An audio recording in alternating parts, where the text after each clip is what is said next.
Before I actually start talking about this in particular depth, I'm actually going to allow a comedy sketch to set the scene.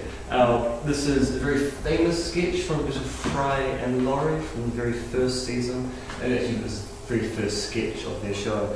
And it's actually a wonderful example of the kind of issues we should be considering when we talk about the appeal to expertise or the appeal to authority. So I'll let Mr. Stephen Fry and Hugh Laurie actually set the scene.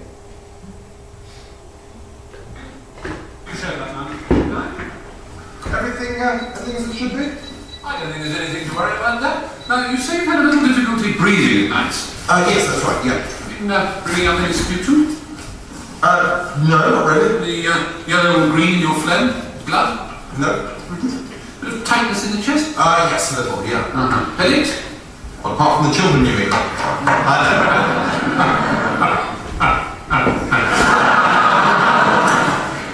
Right. Well, I think I'm going to put you on a course of these. I don't know if you've ever had them before. 120 times a day. What are they? Well, it's a simple arsenous monoxide nicotinal preparation taken bronchially as an inflammation. An inflammation? Yes, you like the engine breathing. Oh, like cigarettes? Oh, you know them then? Yes. A little hard for a doctor to admit, but they're basically a herbal remedy. Oh, herbal cigarettes? That's right, yes. The leaf originally comes from America, I believe. It's called tobacco. But medicated? Medicated, no. Oh, these are ordinary cigarettes? That's right. But they're terribly bad for you, aren't they? I hardly think I'd be prescribing them if they were bad for you, would I? 20 a day? That's right, ideally rising to 30 or 40 if they begin doing the trick. But these give you lung cancer and bronchitis and emphysema, don't they? No, I think that idea. Well, I thought everybody knew that. Are you a doctor? No, but it stands to reason. Talking about stands to reason, I mean, you wouldn't know what a pair of lungs did if you hadn't been told, would you? It's taken mankind thousands of years to work out what a heart does, what blood vessels are for, what kidneys do. And now just because you read a few weedy magazine articles, doesn't think we know more about the human body than I do. No, but it can't be natural, can it? It's a perfectly natural leaf. Yes, but setting fire to it and inhaling. Well, it's more natural than baked Alaska or nylon socks. Yeah, well, yes, but you don't inhale nylon socks. At least I don't. And leaf smoke, loosen the lungs, clear the head, ease that tightness, perfectly sound. You're telling me that cholesterol isn't bad for you next? What's cholesterol? Well, you know. Yes, I know perfectly well, but I don't suppose you'd even heard of it until about 5 years ago, had you? You'd die without the stuff. Yes, but too much is bad for you. But of course too much is bad for you. Too much of anything is bad for you, you blithering twat. That's what too much means. Too much water would be bad for you. Obviously, too much is precisely that quantity which is excessive. That's what it means. Jesus! But I thought that You didn't think at all, did you?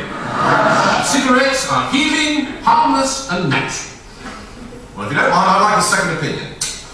That is your privilege. Right. My second opinion is that they're also cheap. Really? Yep. If you want a third opinion, I'll tell you that they're healing, soothing, and sexy. Well, that seems to clinch it. Exactly. So, 20 a day rising to 30 or 40 as necessary. And the tightness in the chest Could disappear completely. Right, well, you're the doctor. I said you're the doctor. The nerve gives you that idea. Well, you did. You're pathetic, aren't you? I'm a tobacconist, isn't it obvious? Well, no. Well, I do grant you it does look a little bit more like a doctor's surgery than a tobacconist. Why? Why? Because you're the kind of geek that falls with that sort of thing, that's why. It's the same reason that cosmetic sales staff wear white coats. Because fools like you think that something with a Swiss name that calls itself a skin treatment is better for you than a tub of cold cream, which is all you're actually getting. You're a credulous git, Mr. Pepperdine. A stethoscope and a plausible man do not make a doctor. I'm a con man, and you are a moron. Okay, so that is a famous sketch from Stephen Fry and Hugh Laurie, and to a very large extent illustrates the kind of issues you've got when you're dealing with appeals to authority. Because most of what we know about the world, the vast majority of the information that we have, the information we use, the knowledge that we leverage in arguments and such like, is information which comes from others. Most of us do not have the cognitive capacity or the time and resources to be able to have fully justified and warranted beliefs about the world based upon our own research. We rely upon teachers, we rely upon the media, we rely upon the people around us to keep us informed about things that we are not specifically studying at any particular point in time. And humans get into trouble because of this, because we're not very good at ascertaining who is an expert and who isn't an expert from moment to moment. So to a very large extent, what I'm going to do in this rather short session on the appeal to authority is talk about some of the necessary and sufficient conditions for discussing an appeal to authority, give a few brief illustrative examples of where these appeals go wrong, and then we'll open up to discussion where we can just talk through the issues, you can ask me questions about it, raise objections and the like. Because as a philosopher, what I do is essentially engage in arguments with people in the hope that by putting forward a particular proposition, we can either work out whether the argument for that proposition is good by looking at how the argument works, or challenge the preconceptions and assumptions operating in the background. Now, you might ask, where's my expertise in this? I've been teaching critical thinking here at Auckland since about 2004, so I've got about 7 years or so of teaching critical thinking within the undergraduate prospectus and also in adult education. So by my claim, I am an expert when it comes to discussing appeals to authority. Now, I may well be lying about this, we'll talk about that kind of particular issue very shortly.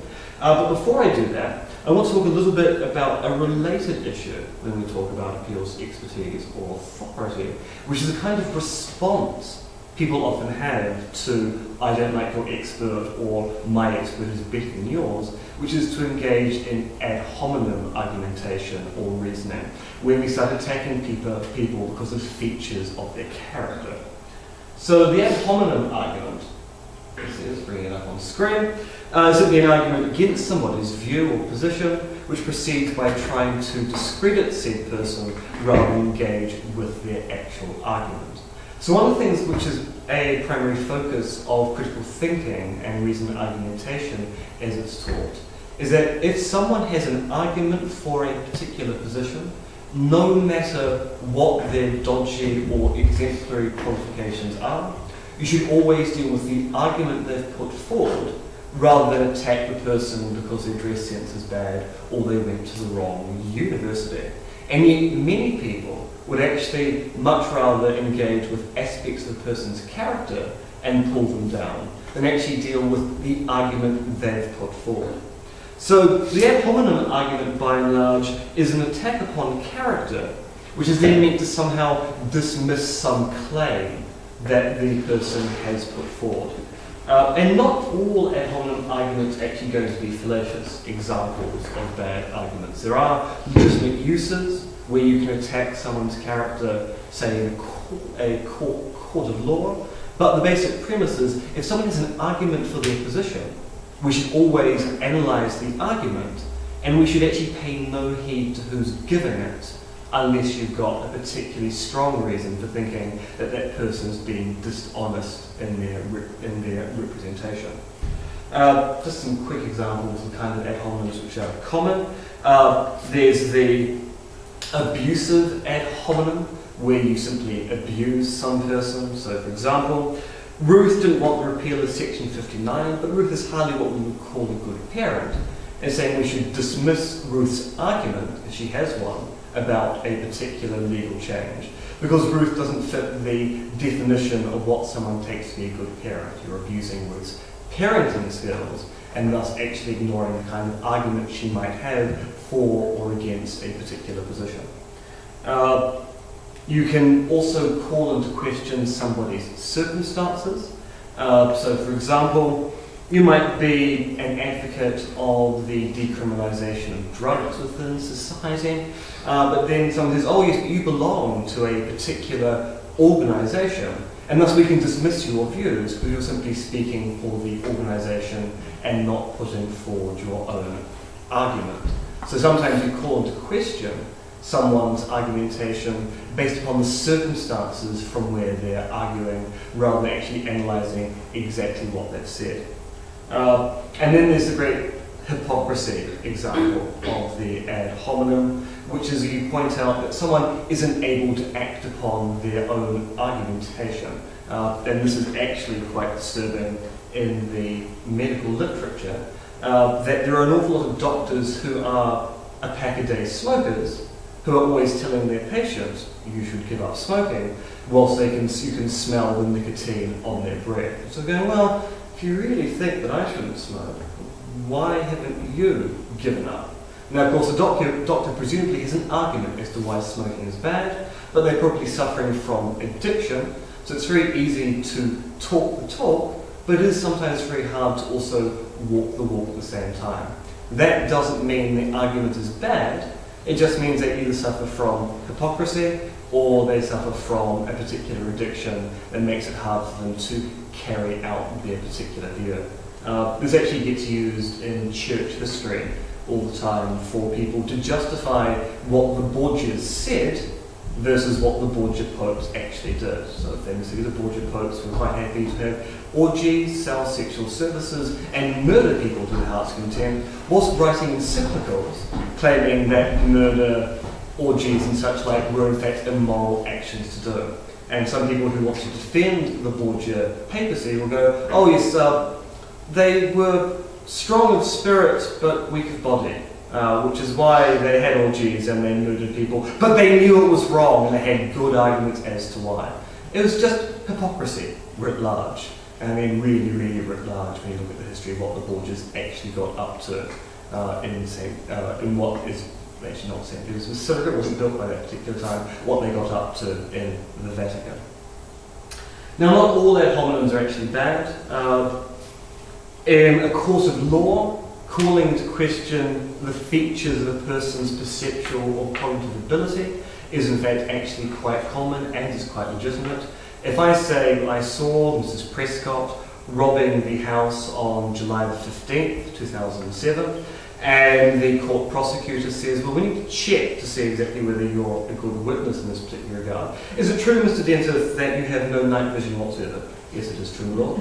Is it true that the robbery took place at midnight? Yes, it's true, my Lord. Is it also true that you were in Tunisia at the time? Yes, that is true, my Lord. So how are you able to be an eyewitness? Calling into respect my cognitive ability or calling into question my honesty is in fact legitimate when you're dealing with testimony.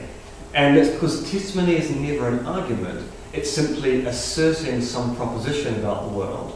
And you can show that if there's no tight connection between the truth of the proposition and the person being able to show how they would know that, then you can call into question someone's character or their ability to perceive things in a particular way. And of course, some ad hominems aren't actually about testimony or about arguments at all. So if you simply say, you're a dick, that's an ad hominem of a particular kind, but presumably you're not using it in an argumentative state. You're simply expressing a personal opinion about the dickish nature of some particular person. In the same way, you can do an inverse ad hominem by saying you are the most anti-dick I've ever met. Someone who has no dickish qualities whatsoever is also an ad hominem where you're praising rather than rejecting some feature of a person's personality. And the reason why we want to use legitimate ad hominems in argumentation is that actually the ad hominem is a great way to show inconsistency in someone's view. So, for example, if someone has a particular view about reoffending rates and the prison system, so they're of the mind that actually whenever someone commits a crime, they should be locked up for good. But they're also someone who works in the sociology department, who has access to the literature, has written on matters of this particular kind, and you can point out there's an inconsistency between what they claim to believe and the kind of things that they research. You can use an ad hominem argument to point out that you believe this particular thing, but you have the cognitive ability to actually reason through and come to a very different conclusion. So the ad hominem is a very useful tool for actually showing inconsistency between a stated view and a person's ability to argue towards that particular position. And the reason why I'm talking about the ad hominem here is that when it comes to the appeal to authority, often people do not actually go through the motions of analysing whether someone's the appropriate expert in a particular field and working out whether they've got the qualifications to talk about a particular issue. Instead, what they will do is they'll either say, well, either that person's a dick and thus we don't have to listen to what they're saying, or they'll say that person is the anti-dick and thus we should believe everything they are doing and disbelieve any of the stuff that's coming out against them. And a lot of this stuff is actually playing out in the press with regard to Julian Assange, WikiLeaks, and the extradition hearings to take Julian Assange from the UK to Sweden. There's a lot of ad hominems being traded at the moment as to exactly what the rape charges actually mean in respect to Julian Assange's character, what the rape charges mean to WikiLeaks as an organisation, and a variety of different conspiracy theories as to whether the rape charges themselves are part of an elaborate conspiracy by the CIA. So these kind of ad hominems are very much alive and well in the world, and at the moment have a huge effect upon the way the news is being reported about this particular momentous case. But we'll stay away from Assange for the time being. So the appeal to authority, as I think is going to be probably quite obvious, is when you have a particular view and you haven't actually researched that view yourself, but you feel you've done the right amount of reading, you've looked on Wikipedia to get your initial summary article of what the position is, you've then gone to the primary literature to read up on some particular view, and then you get challenged by someone in a bar or a classroom and you have an argument and they say, well, I believe X. You say, well, actually, I believe Y. And they say, well, I believe X because of these particular principles. And you go, well, yeah, but I believe Y because, you know, Richard Dawkins has endorsed this particular view, or Stephen Hawking is a major proponent of this particular cosmological principle. You are appealing to authority in a situation like that. And the reason why we appeal to authority, as I said previously, is that we just don't have the time or the resources to research every single topic ourselves. We've got to be able to, at some point, fall back on a position by saying, this person knows more about the subject than I do, and if they know more about the subject than I do, and I know they are the appropriate authority, I can refer or defer to them in these kinds of situations because they are an authority. You should accept their authoritative stance as well. The problem with the appeal to authority is it's actually very, very difficult to satisfy. Because to satisfy an appeal to authority, you have to show that 4 conditions all hold or are true of the appeal to authority. And these conditions are: the person being appealed to is a genuine authority in a field relevant to the truth of the conclusion or the topic at hand. There is substantial agreement amongst experts in that field that the view being endorsed is actually correct. The expert is testifying honestly, and the expert opinion is not being used as a reason for rejecting somebody's argument. Now, this final condition is the one which, historically, when teaching critical thinking courses, is the one where people have a lot of questions about. The reason why you can't use an expert opinion to dismiss someone's argument is that if someone has an argument towards a particular proposition, you should actually analyse whether their argument works. It doesn't really matter who the person is who's given the argument. They may well actually have a good argument towards some particular claim.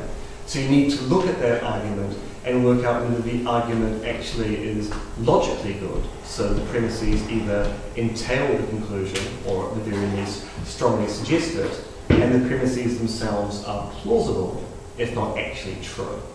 So you want to analyse argument in preference to just dismissing people's views out of hand. This is actually one of the reasons why ad hominems get used all the time here, because people don't actually like analysing other people's arguments. They either like to have you agree with what you're saying, or if you disagree with them, they want to call you a dick.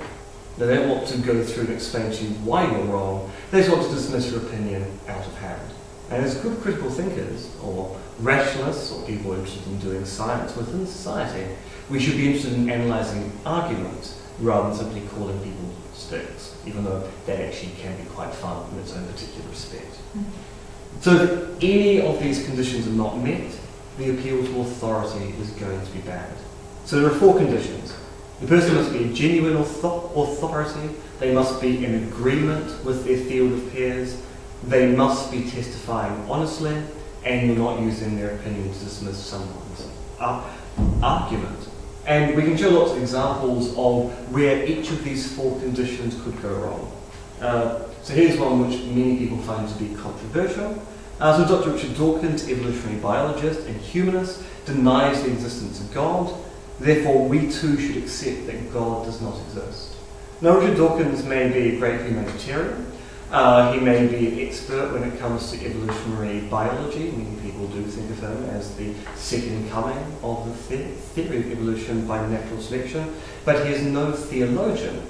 And he's also not particularly good on matters of theology. He basically has a reading of theology from the 1950s. His appreciation of where the philosophy of religion has gone in the last 50 to 60 years is very half-hearted. He's actually not an expert when it comes to discussions about God. He's 60 years out of date.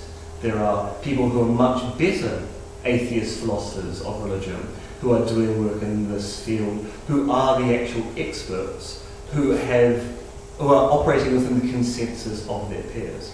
So expertise is tricky. Just because someone is a doctor doesn't mean, of course, that they are a doctor of everything.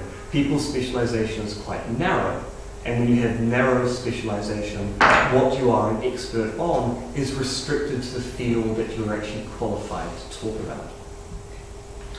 You get problems with consensus. So Freeman Dyson, who many people say is a shame he's never won a Nobel Prize for his work in theoretical physics and mathematics, has argued in numerous papers and books that there is scientific proof via quantum physics and neurobiology for the existence of the soul. Given what we know of the peer review system and Dyson's publication record, it looks like we should accept such a claim based upon his authority. And at first glance, it does look as if there's going to be some amount of consensus here. He's published things within the peer-reviewed literature, therefore if Freeman Dyson believes in the soul, we should believe in the soul as well. But actually there is, within that particular field, a complete lack of consensus with what Freeman Dyson has written. The peer-reviewed literature that Freeman Dyson has written upon in regard to quantum physics proving the existence of the soul is actually not within the field of quantum physics or neurobiology. It's within what we might call the soft-core theological journals, which is not the right expertise or realm of expertise for scientific proof of discussions about the soul. So it might look from first glance to some readers, and there will be some people in the world who will be convinced by that kind of prose, that Dyson has delivered a killing blow to those of us who think that there is no such thing as a soul, but there's a lack of consensus here. It's imagined consensus as opposed to real consensus. I actually asked him about that. Oh. And he didn't give a very coherent explanation. This is a long time ago, but he referred to Eccles' book on the evolution of the brain, which has a very brilliant paragraph at the end to say that the soul that God exists and the soul exists. And then afterwards he wrote to me, and for some reason the letter was about English thatched cottages. Yeah, well, Freeman Dyson is a man of many and varied interests. He's an expert on the English thatched cottage, and I have a letter to prove that. He might well be, actually. I wouldn't put it past him to have actually done the research to be an expert in that particular field. That and Dyson spheres. But anyway, of course you get dishonest expertise. People are actually lying to try and advance their particular argument. So famously, Andrew Wakefield has been shown to have actually engaged in lies when he talked about the link between the EMR vaccine and increased rates of autism. So he tried to initially claim that the article he wrote actually showed there was a correlation, and one which showed causation between the uptake of the EMR vaccine and increased rates of autism in the last 30 years. He then claimed that, right, maybe some people think that there's no correlation there whatsoever, but at least I was being honest in my scientific findings. until I actually went back to actually check the evidence he used, where it turns out he misrepresented what was going on from the very beginning and actually was being completely dishonest. So even if Wakefield was an appropriate expert for doing research into the link between MMR and increased rates of autism, and there was consensus in the pool of experts that there was something of that type going on, the fact he was being dishonest means that we can dismiss that particular appeal to authority by referring to Wakefield, like Jenny McCarthy and Generation Hope continually do. You can throw Wakefield's contribution out because he's not an appropriate expert because he's dishonest. Actually, dishonesty is within the academic realm meant to be the great gatekeeper for ensuring that appeals to expertise or authority are going to work, because the cost of being dishonest if you are an academic is actually going to be groundbreakingly big. If you are dishonest as an academic and you're found out, then in theory your academic career is liable to be over. People are not likely to take what you say on face value anymore. They're going to analyse your previous track record, and there's going to be problems for you getting jobs or attaining publications. Famously, the Nazi historian David Irving was thought to be a very good documentator and historiographer of the Third Reich, and his early works were taken to be superb examples of showing how the Third Reich actually worked. But when he started to tell interesting stories about there being no real evidence for the Holocaust actually having occurred, and people discovered that he'd been fabricating data the entire time, they went back to his earlier books and discovered the fabrications went back to the very beginning. So they reanalyzed his earlier works and brought the entire corpus into disrepute, when it turned out that he wasn't a proper expert after all. What about why don't we use an example closer to home, like the alleged but highly probable Dick at the University of Auckland School of Geography, you know, the climate change denier? Bob Carter? No, he's a chap who's the associate professor. Is that Christopher? Yeah, Mr. Freitas. Yeah. So that doesn't really seem to hold in the University of Auckland, because he writes these really annoying op-eds in the New Zealand Herald. Like there was one published after the floods, and he still claimed that the highest global temperature was in 1998. It wasn't 2005 or 2010. No one seems to challenge him. And he's a tenured AS professor. I mean, that's really, well, AS is probably the best way to contract his academic yes, standing. well, of course, that particular AS is they're standing for associate. What's that too emphatically to use the University of Auckland example? Well, no, I mean, there are issues here as to how long the scientific process actually takes to actually go through. So, for example, people point out that the retraction of the Lancet article about Andrew Wakefield and autism took between 11 and 12 years. So that's how long the article existed, basically being challenged in the media, in courts, and people writing articles about it. But until such time the final reports were actually written, the Lancet didn't retract the study. It still exists within the peer-reviewed literature. So if you were a novice who wasn't aware of there being surrounding literature, you might go to that article last year and go, oh, this article exists in literature. It's been there for 11 years. There's no retraction, so it must be true. Or at least the argumentation, the methodology, and the evidence must be good in some way, shape, or form. And the scientific process is actually a long process for debunking and then retracting particular views. A part of the problem with Chris is that he's not quite talking in his field of expertise. So he's not actually a climate scientist, so he's an interested outsider. So what he's saying actually, in theory, doesn't have much effect upon his methodology and his way of doing science in his particular field. He's a scientist who's wrong about a field he's not qualified to discuss. The other thing, of course, actually there is a literature of people who debate Chris and take his views and pull them apart.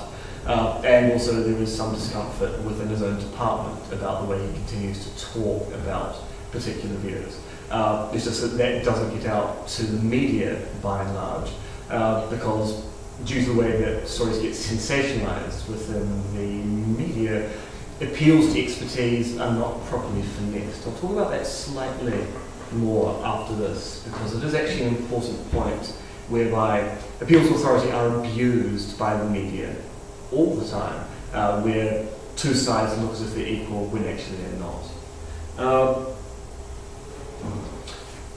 And you can also have the problem where if expertise has been used against an argument, that's not a good use of the appeal to authority. So, for example, despite the fact that I'm not particularly fond of the New Zealand Climate Science Coalition, because I do think they're a bunch of cranks who have strange unusual views about climate change, they do actually have arguments. They actually have a small pool of literature which they use as evidence for the claim that attributing climate change is not occurring. So when people like Jim Salinger, who is an actual expert in the field of climatology, says, oh, it's just a vapid conspiracy theory, pay them no heed, that's not a good use of the, that's not a good reason to dismiss their view out of hand.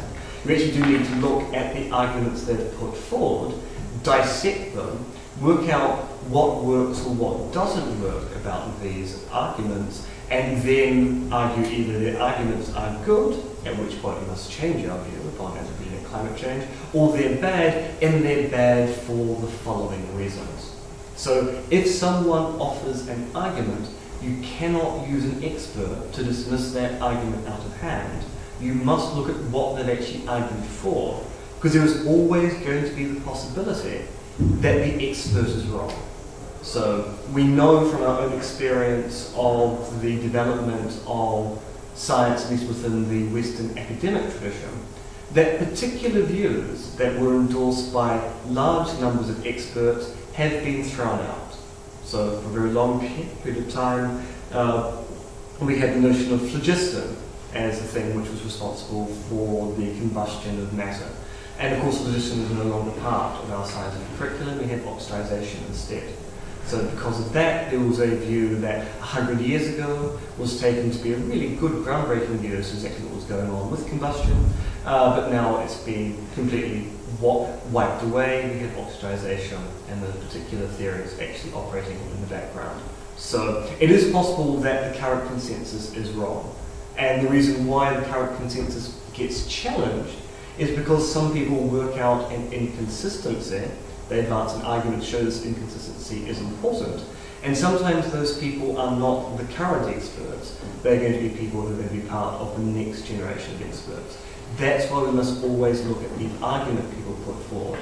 Because they might be saying something extraordinary, and they might still be right, as long as they can go through the extraordinary measure of providing a good argument towards that extraordinary claim.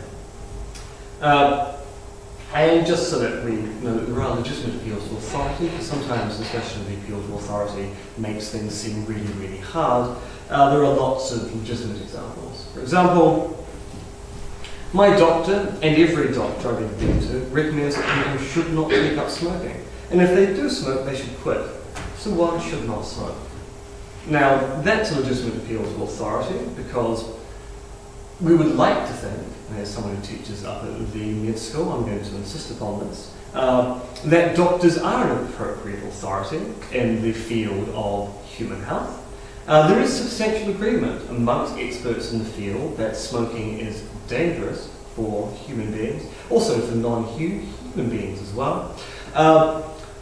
Presumably your doctor is testifying honestly, so they're giving their sincere opinion based upon their education, as opposed to being paid to put forward a particular view by the cartel of anti-tobacco lobbyists. And they're not actually using the expert opinion to dismiss someone else's argument, they're simply testifying about a particular matter of fact that they know through their expert learning in this particular field. So, given that all four conditions hold or are satisfied, in that particular case, the appeal to authority is good. Despite the fact there are actually a large number of people out there who claim that that is not the case, that smoking is a really non-harmful human activity, and the Philip Morris Corporation would like you to listen to what they're saying and enjoy some of their fine, fine products. At which point, I really should have actually tried to get some sponsorship here. Listen, yes, Philip Morris cigarettes. Soothing, sexy, and cool. But I didn't. so that feels sucks to me. So that's the appeal to authority. Probably the best way to actually proceed now is to field questions and talk more about whether you think that this particular construal is actually accurate for how we should actually analyse an appeal to authority. Whether you think there are any exemptions or exceptions that disprove these particular set of necessary and sufficient conditions. Or you can ask me questions about particular examples that you think might actually show that this set of conditions doesn't actually work. So, I open the floor to the audience as a whole. Please thrill me with your mouth words.